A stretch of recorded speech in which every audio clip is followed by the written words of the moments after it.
Sam, you look all professional there with your shirt and tie on. Thank you. Have to at least look the part, right? Yeah, I'm donating blood later today, so I've got on my Versa Okay. blood donor shirt. Good deal. It's really nice because the sleeve comes up and they can poke my arm up really, really good. All right, you guys didn't need to hear all of that, but so today we only have just a couple of things to talk about. One of the things that I discovered from talking to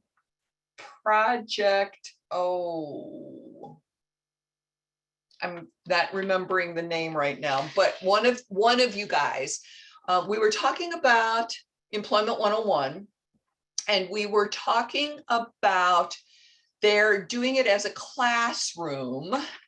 And so when they actually go into somebody's profile, and I'm going to do this myself, but what was happening in the customer profile, they weren't making progress on their Employment 101 because they were showing the videos as a group.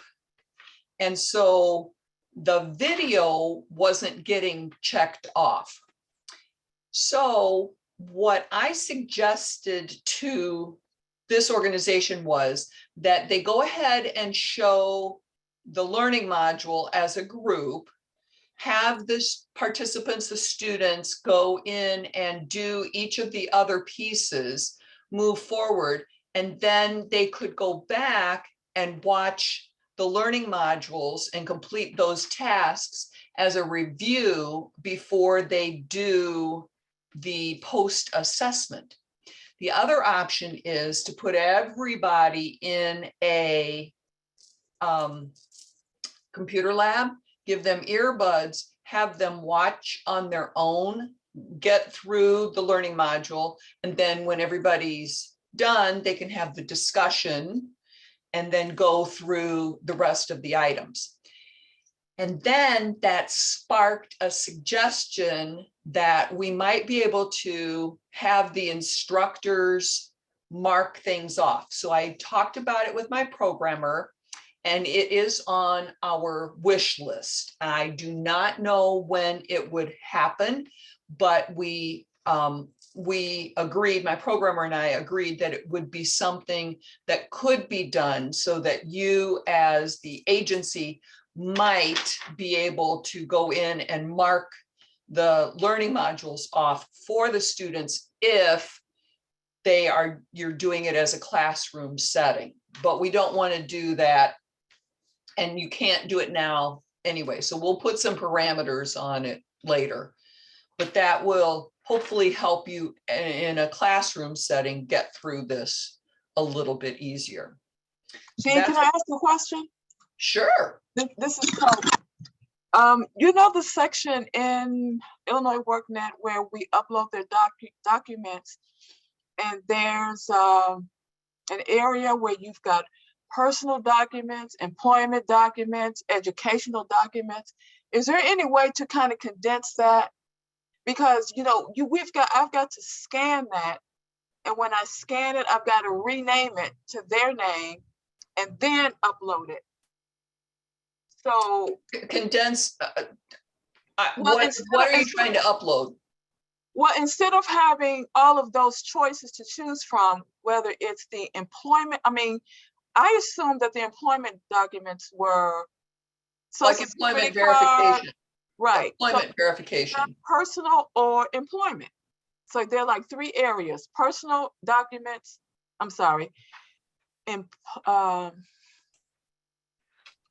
You've got educational documents. Let me go there. Okay.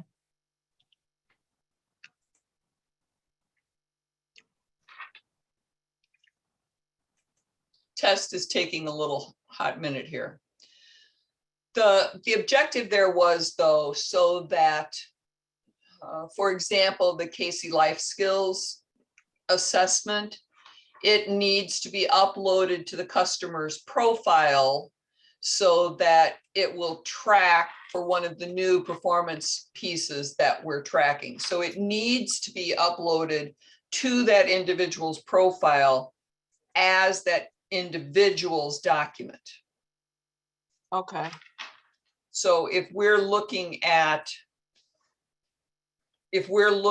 somebody's file, let me go to Purple House here.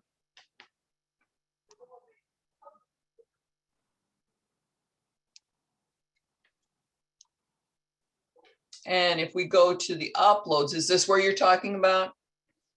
Okay, so if we upload a file, we need the documents uploaded. But say you're uploading like 5 or 6 documents to prove their eligibility, you could upload them all under the eligibility. If you're doing employment verification, then that would be like their 30, 60, 90-day kind of employment verification. Okay. And then we've got payroll that needs to be No, I don't uploaded. have a problem with that. It was just the educational documentation, employment documentation, and eligibility documentations. That's where I was confused. I'm like, to me, they're all one and the same. So why can't they all be together? Because like I said, it takes a lot of time to scan. So if I can take all of those documents and just scan them into one document for that one student, I won't be scanning 3 different times for that one particular client. When are you putting them in though? Because the educational documentation, basically, if you're gathering everything for their eligibility review, that goes in at one time. But say you put them in a program to help them get their GED because they don't already have it.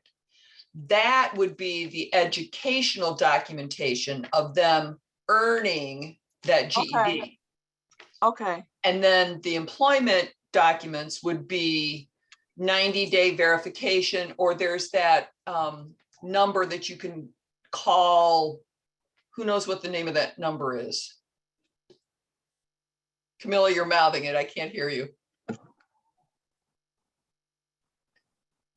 The work number. All right, so there might be the work number instead of the actual employment verification document. So that's what was meant to go into those categories. Okay. Okay. Thank you. All right, you're welcome.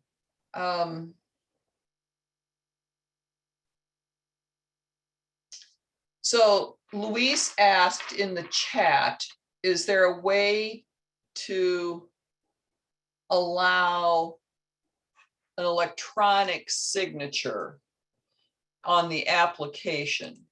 So if we're looking at this application and we print it, you can print it to a PDF. And if you've got a way for that person to digitally sign that PDF, then they can do that. But the objective is to make sure that you've got real people in there getting real services. And so one way to do that is to get those signatures. And it's a paper version for the file. So we can look into, because we are going to switch the way to do the application, so we can look into a way of getting a digital signature. I will write that down as an option.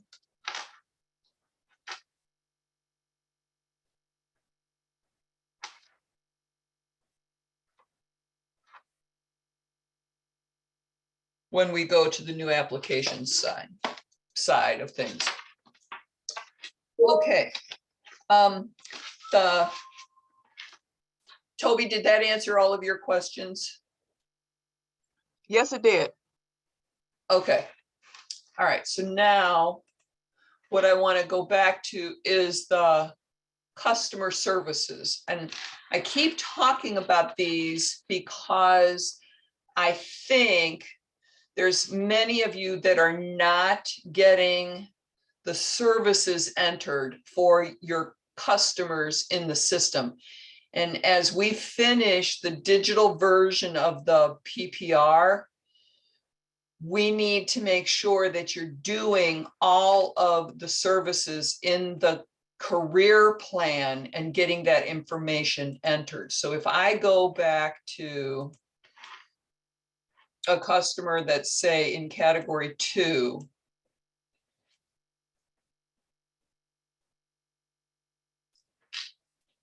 and I go to their plan,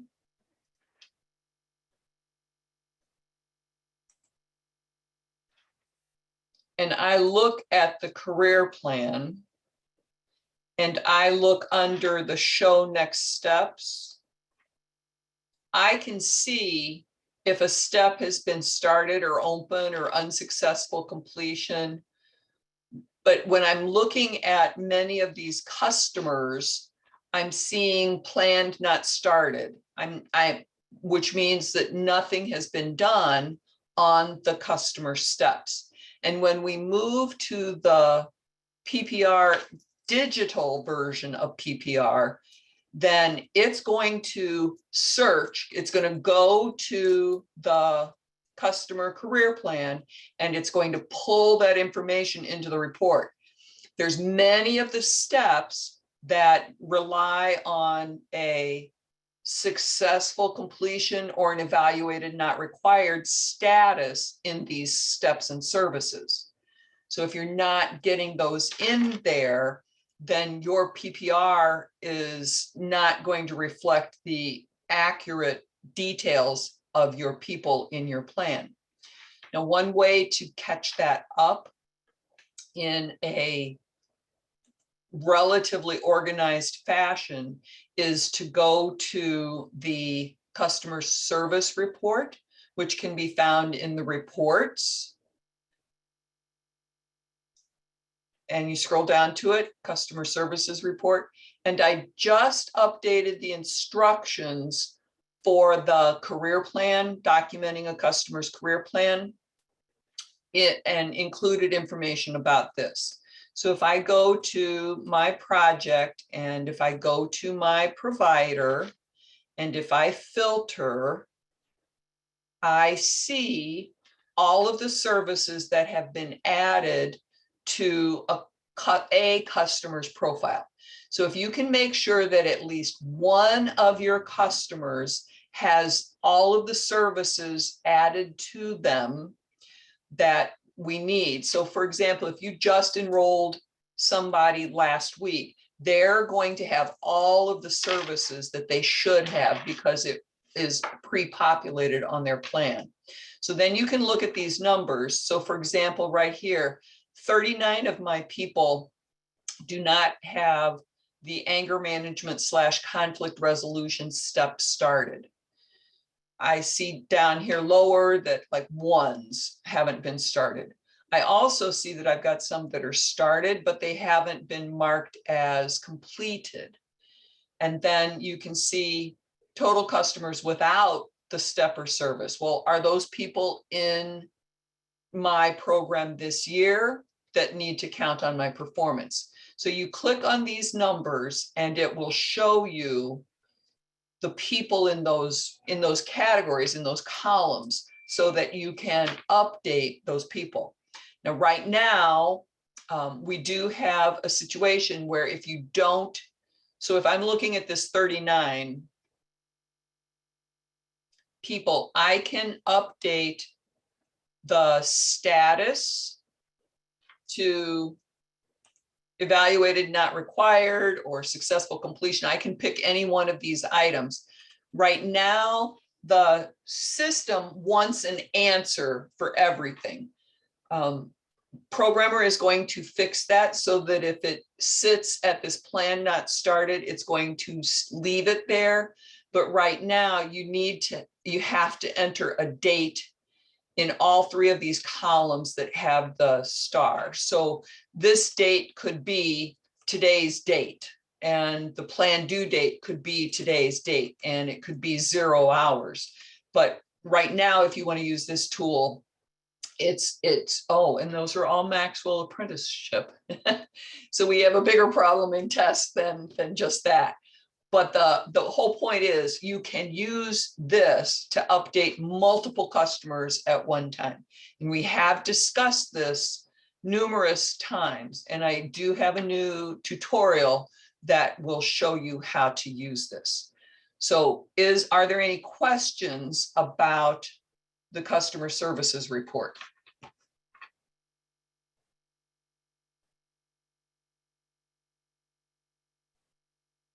No? Okay. All right, Brandon. Oh, wait, I'm sorry. There is one. Where are the resources page? Where on the resources page? This is under the reports, Luis. It's under the bar graph looking piece. And then you just have to click on the customer services report. You got to scroll down depending on how many reports you have access to. All right. Any other questions about that? All right. And okay, Brandon, do you want to bring up your item? Yes. Can you hear me? Yes. Perfect. Okay, just a couple things real quick. To follow up on the site visits discussion from the last quarterly meeting, the letter to schedule the site visits is being finalized in the next few days, and your agency, every agency should receive a letter in the next week or so, definitely before Christmas. So to schedule your site visit, and the letter will explain everything. It won't come from me. I'll be CC'd on it, but it'll come from ICOI, from Chanel Dotson, that spoke about the site visits at the quarterly meeting. It'll come in email. So make sure that we have your updated information. I mean, I say that every time we have a meeting, but just please let me know if you have a staff change, especially the executive director, program director, because they'll definitely be on the email. So Chanel from ICOI will be emailing you the letter to set up the site visit, and you will have choices of dates and times, you know, when you can schedule that. So she'll do the scheduling aspect of it, but that will be coming soon, like in the next within the next 2 weeks prior to Christmas. Also, I'll be working until the 17th, so until next Friday, and then I'm off that week before Christmas. So if you need anything before the 17th, please let me know. I will be working that next week after Christmas, but like the 17th to the 24th, I'll be gone out of state on a vacation. I'll have my phone with me, but I won't be able to do much. So if you need anything urgent before the 17th, let me know. I will be gone the 17th to the 24th.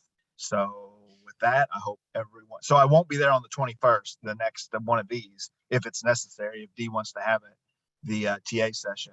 So I hope everyone has a Merry Christmas, and I'll be speaking with a few of you because we have meetings set up. But other than that, I hope everyone has a Merry Christmas, and just let me know if you need anything. Send me an email. Brandon, so are you going to be working the 27th through the 31st? Yes. Okay. And then LaDon typed in the chat, do you know the time frame the visits will begin and end? Are you talking like 8 a.m. to 4 p.m. or are you talking the dates, LaDon? As far as dates, they won't begin until January. I mean, it'll be at least, you know, after New Year's. It'll be, I'd say like at the earliest, like the second week of January at the earliest. And we'll try to get, you know, there's a bunch of you guys and there's only a few of us. So we'll try to get them done as soon as possible. But I'd say we'll be doing them all the way into, or I know we will. I mean, we'll be doing them all the way until April or May, especially for there's a few providers that are only doing category 1. And so they might not be doing much this time of year. So between January and April or May.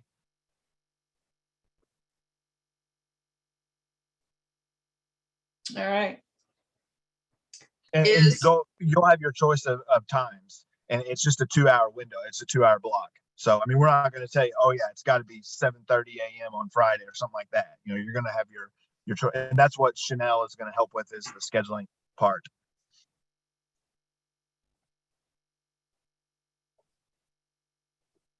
All right. Any other questions for Brandon? And again, if you do not receive an email before Christmas about the site visit, then please email me, because you should. But just make sure we have your updated contact information.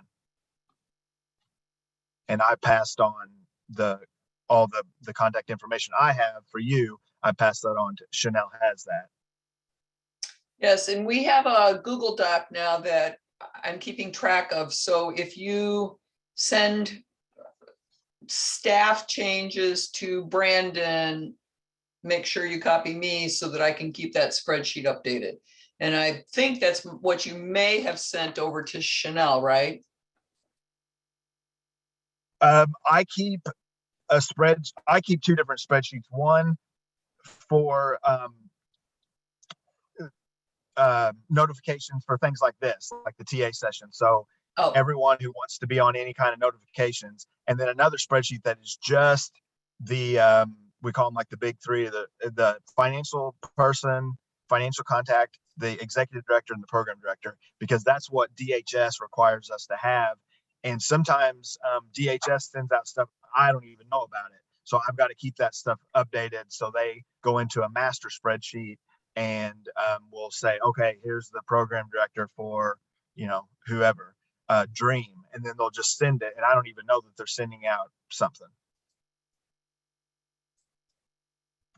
And then we have the workNet. They have, in user management, they can update their own contacts, correct? yes. The spreadsheet that I keep is basically what is in user management.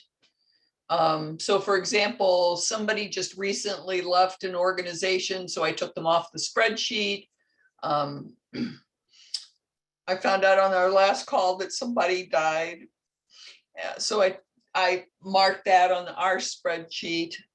So it's just a way to make sure I know who I'm calling if I have to call an agency as well. All right, are there any other questions that I can continue to record? Otherwise, I'll turn off the recording and we will go to live questions. Hi, Dee. Hi, Josh.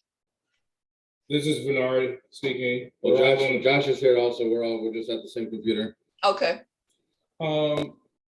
Actually, this is probably for a case-by-case thing, so I'll probably have to wait though. so do we need to, you want me to turn off the recording before you start asking your Yeah, questions? so if there's other stuff you need to cover, I just realized this was a case-by-case thing. Okay, all right. Any other questions that we can continue to record? All right, I'm going to stop the recording now.